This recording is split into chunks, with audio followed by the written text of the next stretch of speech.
There is a pattern in history that has destroyed every global financial empire that believed its money was untouchable. In 1560, Spain controlled 80% of the world's silver, funded the largest empire on earth, and still collapsed within 3 generations. In 1914, Britain backed the global economy with the pound sterling, ruled the seas, and lost reserve status in less than 35 years. In 1971, the United States ended gold convertibility, exported inflation worldwide, and quietly set a countdown in motion. Different centuries, different empires, same sequence. And right now, in 2025, a new parallel monetary system is forming outside Western control, following the exact same pattern. And here's what should terrify you. When reserve systems break, they don't break politely. They break suddenly, violently. This is the story of BRICS currency plan, the system that terrifies Wall Street, and why history says the ending is already written. Before we go through this pattern, you need to understand what a reserve currency system actually means, not in theory, in practice. It is not just about money. It is about power, control, and who gets to set the rules of the global economy. When a currency becomes the system everyone else must use, the issuing nation gains the ability to borrow without limits, to run deficits without immediate punishment, and to export its problems outward. At first, this looks like strength. Living standards rise. Markets deepen. Financial centers grow massive and confident. But then something changes. The system becomes so large that it requires constant expansion just to survive. Debt replaces productivity. Financial engineering replaces real output. And dependence quietly spreads across the world. Here's what people don't understand. Reserve currency collapses don't happen because the issuing nation suddenly becomes weak. They happen because alternatives appear. Not overnight. Gradually, quietly. Outside the existing system. At first, they seem insignificant, but once trust begins to shift, it moves fast. That's not theoretical. That's documented history. Spain learned it when silver stopped buying loyalty. Britain learned it when war debt shattered the pound. The United States learned it when gold convertibility became impossible to maintain. Every time, leaders insisted the system was different. Every time, they were wrong. Let me show you how it happened 3 times before and why it's happening again. Let's start with Spain, the first true global financial superpower of the modern world. By 1550, Spain controlled an empire so vast that the sun famously never set on it. From Mexico to Peru, from the Caribbean to Europe, Spanish ships carried unimaginable wealth across the Atlantic. At its peak, Spain controlled roughly 80% of the world's silver supply. In 1545, the discovery of this Potosi silver mine in modern-day Bolivia changed everything. By 1570, Potosi alone was producing over 200 tons of silver per year. That silver became the backbone of global trade. At first, the system looked invincible. Spanish silver funded Europe's largest military, paid for wars across the continent, and allowed King Philip II to project power thousands of miles from Madrid.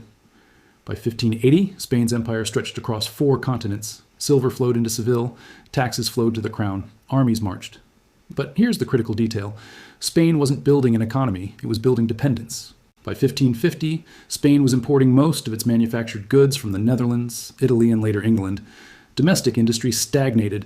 Why invest in production when silver could buy anything? By 1600, over 70% of Spanish state revenue came directly from colonial bullion. Cause and effect were already locked in. Easy money replaced productive capacity. Then came inflation. Between 1500 and 1600, prices across Spain increased more than 6-fold. Wages lagged. Living standards fell. Silver abundance made Spanish goods uncompetitive. And this wasn't accidental. It was mathematical. More money chasing the same goods always ends the same way. But Spain ignored the warning signs. By 1568, Spain was fighting simultaneous wars in the Netherlands, the Mediterranean, and the Atlantic. Military spending exploded. In 1575, Spain declared its first sovereign default. It wouldn't be the last. Between 1557 and 1647, Spain defaulted on its debts at least 6 times. Each time, lenders returned. Why? Because silver kept flowing, or so they believed. Here's where the pattern truly begins. Silver created the illusion of infinite solvency. As long as ships arrived from the New World, the system held. But Spain didn't control where that silver ultimately went. Large volumes flowed straight through Spain into Asia via trade with China, where silver was demanded for tax payments under the Ming dynasty. Spain became a pass-through, not a foundation. By 1600, Dutch and English merchants had learned something dangerous. They didn't need Spain, they needed silver access. Smuggling exploded, privateers captured shipments. Between 1580 and 1620, piracy and interception reduced official Spanish silver receipts by as much as 30%. That was the beginning of the end. But here's where it gets worse. Spain tried to maintain control by increasing taxes, debasing currency, and borrowing more. In 1599, Philip III raised domestic taxes sharply. Economic activity slowed further. In 1607, Spain defaulted again. Confidence cracked. Lenders began demanding higher interest. The cost of maintaining empire rose just as income became unstable. By 1620, silver production itself began to decline. The richest veins at Potosi were exhausted. Output fell steadily. From a peak of over 200 tons per year, production dropped below 100 tons by the mid-1600s. This single change collapsed the entire system. Cause and effect. Less silver meant less trade power. Less trade power meant less credit. Less credit meant military contraction. Spain responded the only way it knew how. More borrowing, more debasement, more coercion. In 1640, Portugal revolted. In 1648, Spain formally recognized Dutch independence after 80 years of war. By 1650, Spain was no longer the dominant power in Europe. Its empire still existed on maps, but its financial core was hollow. The collapse wasn't sudden. It unfolded over about a century. From peak dominance around 1550 to undeniable decline by 1650. 100 years. But the sequence was precise. Resource-backed monetary dominance. Dependence replaces production. Inflation spreads. Debt explodes. Alternatives emerge. Confidence breaks. The system fails. By the late 1600s, Spain was no longer setting the rules of global trade. Others were. The Dutch, then the British. Spain still had silver. It still had colonies. But it no longer had control. That's what reserve system collapse looks like. Not invasion, not annihilation, replacement. Spain believed silver made it exceptional. Spain believed demand would last forever. Spain believed no alternative could challenge its position. Every empire believes this, and every empire is wrong. Let's jump forward more than 2 centuries. The British Empire. At its height in 1913, Britain controlled the largest empire in human history and the most powerful financial system the world had ever seen. The pound sterling was not just a currency, it was the backbone of global trade. Over 60% of world trade invoices were denominated in pounds. London financed railways in Argentina, mines in South Africa, and infrastructure across Asia. The City of London was the clearinghouse of the world. Just like Spain, the system appeared permanent. Britain ran global shipping, insurance, and banking. By 1900, Britain held roughly 40% of all foreign investments worldwide. The gold-backed pound gave lenders confidence and borrowers access. But here's the familiar mistake. Financial dominance slowly replaced industrial dominance. By 1910, Germany and the United States had already surpassed Britain in steel production, coal output, and manufacturing efficiency. Then came the trigger. In August 1914, Britain entered the First World War. Within weeks, gold reserves began flowing out of the country. By 1915, Britain had suspended the free export of gold. War spending exploded. Between 1914 and 1918, British national debt increased from $650 million to over $7.4 billion. Cause and effect were unavoidable. To finance the war, Britain borrowed heavily from the United States. This is where the pattern tightens. The creditor becomes the successor. By 1917, the United States had replaced Britain as the world's largest creditor nation. London still looked dominant, but New York now held the balance sheet power. Just like Spain, Britain believed it could return to the old system. In 1925, under Chancellor of the Exchequer Winston Churchill, Britain returned the pound to the gold standard at its pre-war parity. The decision was catastrophic. The pound was overvalued by as much as 10%. British exports became uncompetitive overnight. Unemployment surged above 10%. Industrial regions collapsed. To defend the pound, Britain raised interest rates. That crushed domestic growth further. The same trap Spain fell into was closing again. Protect the currency, sacrifice the economy. But here's where it gets darker. While Britain struggled to maintain the old system, alternatives were forming. The United States was building a parallel financial architecture. The Federal Reserve, created in 1913, expanded its role. The dollar increasingly settled international accounts. By 1930, over 30% of global reserves were already held in dollars. Then the shock. In September 1931, Britain was forced to abandon the gold standard. In one decision, the illusion of permanence shattered. The pound immediately lost about 25% of its value. Countries that had held sterling reserves suffered losses. Trust evaporated.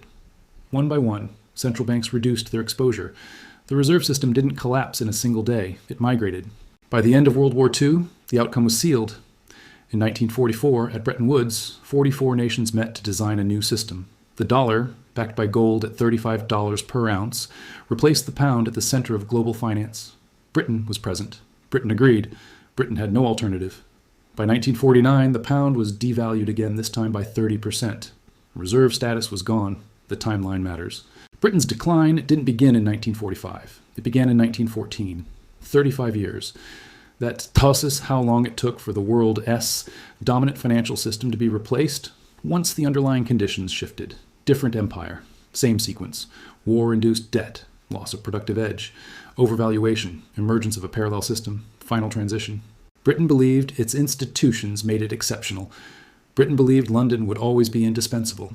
Britain believed the empire could carry the currency indefinitely. History disagreed. Different century, different continent, identical collapse. Now, let's look at the most recent example, the one you probably remember. The United States dollar system after Bretton Woods. In 1944, as World War II was still raging, representatives from 44 nations met in New Hampshire to design a new global financial order. The outcome was simple and revolutionary. The US dollar would sit at the center of the system, convertible to gold at $35 per ounce. Every other major currency would be pegged to the dollar. The United States held over 70% of the world's gold reserves. The system looked unbreakable. At first, it worked. For 2 decades, global trade expanded rapidly. American industry dominated. In 1950, the United States produced nearly 50% of global manufacturing output. Europe rebuilt. Japan industrialized. Dollars flowed outward to fuel growth. But here's the critical detail. Those dollars didn't disappear. They accumulated overseas. By 1960, foreign governments held more dollars than the United States had gold to redeem them. This was known as the Triffin dilemma, identified by economist Robert Triffin in 1959. The cause was structural. To supply the world with dollars, the U.S. had to run deficits.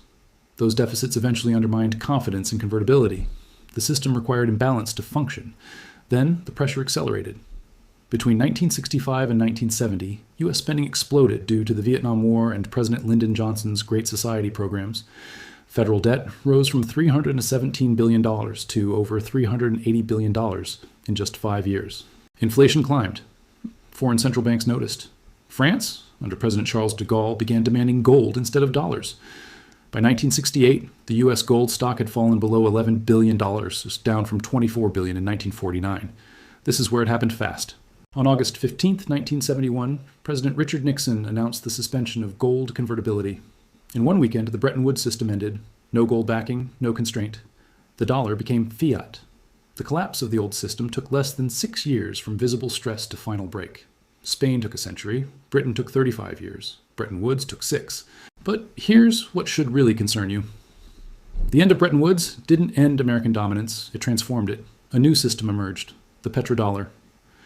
In 1974, the U.S. reached an agreement with Saudi Arabia to price oil exclusively in dollars. Energy demand replaced gold demand. The dollar survived by anchoring itself to global necessity. For decades, this masked the underlying problem. Debt expanded.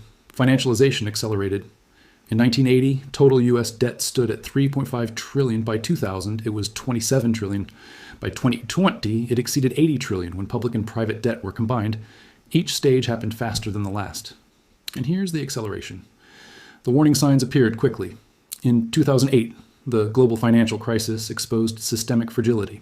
In response, the Federal Reserve expanded its balance sheet from under $900 billion to over $4.5 trillion by 2014. After 2020, it exploded again, reaching nearly $9 trillion. Trust didn't break overnight, but dependence deepened. This is the most dangerous phase. When a system survives past its original constraints, leaders mistake endurance for permanence. But the pattern says otherwise. The more a reserve system relies on expansion to survive, the shorter its lifespan becomes. Spain's system lasted a century. Britain's lasted decades. Bretton Woods collapsed in years. The pattern is accelerating. 3 times, 3 systems, 3 breakdowns, all following the exact same sequence. 3 times this pattern played out before. Spain, Britain, the Bretton Woods dollar system. Each one believed it was exceptional. Each believed its power, institutions, and reach made it immune. Each believed the rules no longer applied. They were wrong. Every single time. We're telling ourselves the same story now, that the dollar has no alternative, that global trade cannot function without Wall Street, that no coalition could ever coordinate against the existing system. But the pattern doesn't care about confidence or belief. It responds to mathematics. You cannot run perpetual deficits without consequence. You cannot weaponize a system and expect permanent trust. You cannot replace production with debt forever. The pattern is mathematical. When liabilities grow faster than real output, the difference must be absorbed somewhere. First through inflation, then through repression, then through restructuring. History shows this sequence with brutal consistency. From Spain's silver defaults to Britain's sterling devaluation to Nixon's weekend announcement, the outcome is always the same. Maybe this time will be different. Maybe technology will save it. Maybe coordination will hold. Maybe BRICS currency plan, the system that terrifies Wall Street, will fail. It's possible. History always allows for human choice. But the pattern says otherwise. Since 2020, every stage has accelerated. Debt expansion, sanctions, parallel systems, gold accumulation, each step faster than the last. That's not opinion. That's observable data. You may have more time than you think, or less. But when the final transition happens, it won't feel historic in the moment. It will feel administrative. Quiet, a policy announcement, a settlement shift, a reserve reallocation. And then, suddenly, the world will look different.